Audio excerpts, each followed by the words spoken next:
Hello student, welcome to BCP Academy online classes.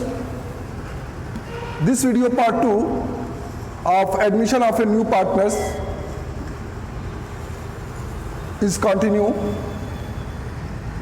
In the previous video, I was discussed about the reason of admission of a new partner and effect of on partnership fund at the time of admission of a new partner. In this video, I am going to discuss about the first effect of admission of a partner, change in profit sharing ratio. जब किसी new partner का admission होता है उस case में क्या होता है कि न्यू पार्टनर का एडमिशन जब होता है तो ओल्ड पार्टनर सेक्रीफाइस करते हैं न्यू पार्टनर के फेवर में. तो जो ओल्ड पार्टनर सेक्रीफाइस करते हैं उसके कारण उनका शेयर कम हो जाता है. तो न्यू प्रॉफिट शेयरिंग रेशियो का कैलकुलेशन का मामला आता है, यानी कि जो profit sharing ratio old profit sharing ratio खत्म हो जाता है और new profit sharing ratio light में आता है. Next, a new partner receives his share of profit from the old partners. क्योंकि न्यू पार्टनर क्या किससे रिसीव करता है? ओल्ड पार्टनर से प्रॉफिट अपना रिसीव करता है. इस प्रकार the old partners actually sacrifice A share of their profits in favour of the new partner. जो ओल्ड पार्टनर्स होते हैं वो अपने शेयर से सेक्रीफाइस करते हैं, प्रॉफिट से सेक्रीफाइस करते हैं किसके फेवर में? न्यू पार्टनर के फेवर में. And calculation of the new profit sharing ratio among the partners becomes necessary. इस केस में जो न्यू प्रॉफिट शेयरिंग रेशियो का कैलकुलेशन नेसेसरी हो जाता है, उसको करना पड़ता है. तो उस there is always a certain type of information given for calculation of a new profit sharing ratio among the partners. तो इसके लिए कुछ गिवन इंफॉर्मेशन होते हैं, इसके ढेरों सारे केसेस होते हैं जिसमें आपको एक एक केस मैं डिस्कस कर रहा हूं. ये एक एक केसेस बहुत इंपॉर्टेंट है. इसी केस पर आप न्यू प्रॉफिट शेयरिंग रेशियो का कैलकुलेशन करेंगे. ये चीज़ समझना बहुत जरूरी है, बहुत इंपॉर्टेंट. इसमें 5 केसेस हैं, 5 केसेस को आपको जानना बहुत जरूरी है. अदरवाइज आप न्यू प्रॉफिट शेयरिंग रेशियो का कैलकुलेशन नहीं कर पाएंगे. So the first case is only new partner shares being given. जब सिर्फ न्यू पार्टनर का शेयर दिया हो, जैसे यहां पर मैंने कहा है ना कि ए और बी दो पार्टनर है, इनके बीच रेशियो 3:2 का है. सी 1/5 शेयर के लिए एडमिट हुआ है, यानी कि सी 1/5 शेयर के लिए एडमिट हुआ है, यानी कि यहां पर ये 1/5 शेयर ही सिर्फ दिया हुआ है. न्यू प्रॉफिट शेयरिंग रेशियो का इंफॉर्मेशन नहीं है, सिर्फ आपको ओल्ड प्रॉफिट शेयरिंग रेशियो दिया है और न्यू प्रॉफिट और जो न्यू पार्टनर है उसका शेयर दिया हुआ है. इस केस में क्या होता है, जो ओल्ड प्रॉफिट शेयरिंग रेशियो जो होता है वही आपका क्या हो जाता है? सेक्रीफाइसिंग रेशियो हो जाता है. ठीक है, तो आप आगे, if the share of new partner is given the question given in the question, then in the absence of any other agreement it is presume that the old partners will be continue to share the remaining profits in the old profit sharing ratio. In this situation, after deducting the share of the new partners, the balance of the profit is divided among the old partners in their old ratio. This gives us new share of the old partners. यानी कि आप देख रहे हैं यहां पर मैंने बताया है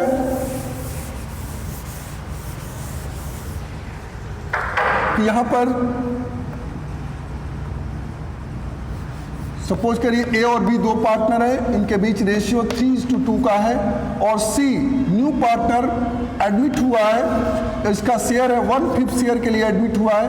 इस केस में अगर न्यू प्रॉफिट शेयरिंग रेशियो आपको कैलकुलेट करना है तो सबसे पहले आप क्या निकालेंगे? रीमेन शेयर निकालेंगे.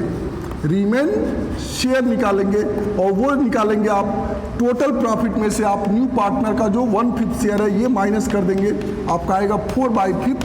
और ये जो 4/5 होगा, ये 4/5 आपका रीमेन प्रॉफिट है और इस रीमेन प्रॉफिट को ए और बी दोनों मिलके इसको 3:2 के रेशियो में आप डिस्ट्रीब्यूट करेंगे. इस केस में अगर देखा जाए तो एज न्यू शेयर कितना होगा? एज न्यू शेयर तो 4/5 मल्टीप्लाई 3/5, यानी कि 4×12/25. अब इसी तरह बी का 20 न्यू शेयर देखा जाएगा.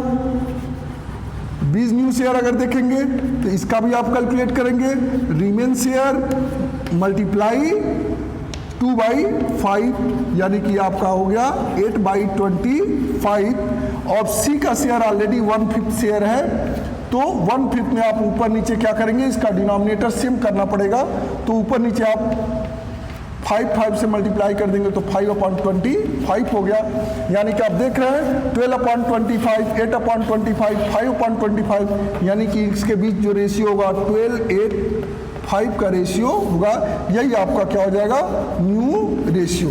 इस केस में आप ऐसे ही सॉल्व करेंगे। देखिए एक क्वेश्चन मैंने लिया हुआ है यहाँ पे, करा कि Ram and Shyam are partners in a firm sharing profits and losses in the ratio of 3:2. They admit Suraj in partnership for 1/5 share in the profit. Calculate new profit sharing ratio. तो सबसे पहले लेट टोटल प्रॉफिट कितना है 1, मैंने यहाँ पे total profit कितना लिया है 1, सूरज शेयर कितना है 1/5, remaining share of profit 1 - 1/5 equal to 4/5 and this remaining profit will be shared by Ram Shyam in the old ratio 3:2। Ram share 4/5 multiply 3/5, देखिए यहाँ पे 4/5 मल्टीप्लाई 3/5 किया है 12/25, ऐसे ही श्याम का शेयर 4/5 मल्टीप्लाई 2/5 8/25, सूरज शेयर 1/5 है तो इसमें ऊपर नीचे आप 5 से मल्टीप्लाई किए तो 5/25 हुआ, hence the new profit sharing ratio will be 12:5।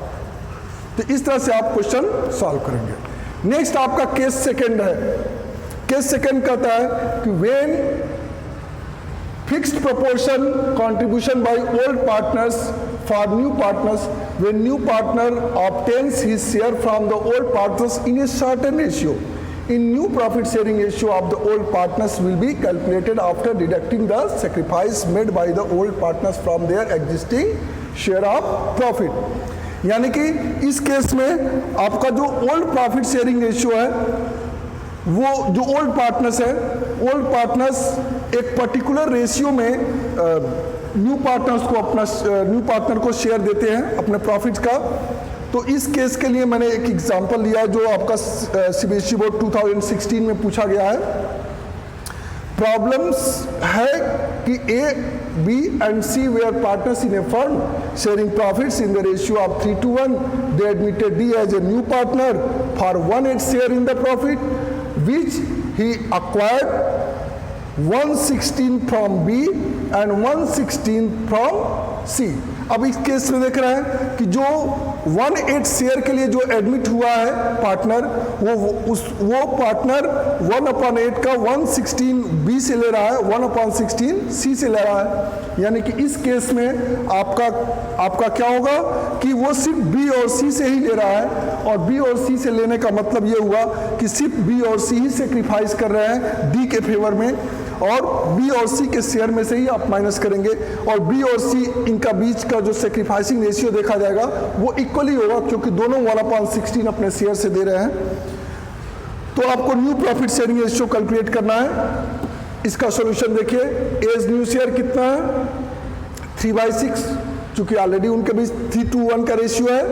B share है 2/6, तो जो B का शेयर है चूंकि 1/16 सेक्रीफाइस कर रहा है, इसलिए इसको आप इसके B के शेयर में से 1/16 माइनस कर दिए तो 26/96 आ गया।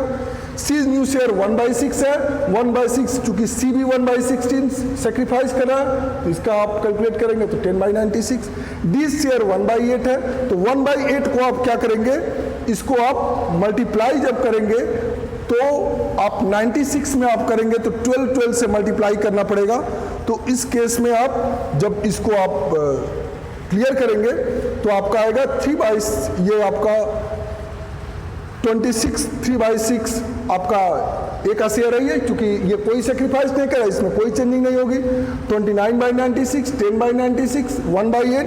जब इसको आप कैलकुलेट करेंगे तो आपका जो आएगा कैलकुलेशन वो आएगा 24, 13, 5, 6, ये आपका न्यू प्रॉफिट शेयरिंग रेशियो। जब आप इसका डिनोमिनेटर बैलेंस करेंगे तो आपका आएगा 24, 13, 5, 6। तो इस तरह से आप क्वेश्चन को सॉल्व करेंगे। Thank you, have a nice day. If you have any confusion then you can ask any doubt और कमेंट्स ऑन गूगल क्लासरूम और व्हाट्सएप ग्रुप। Thank you.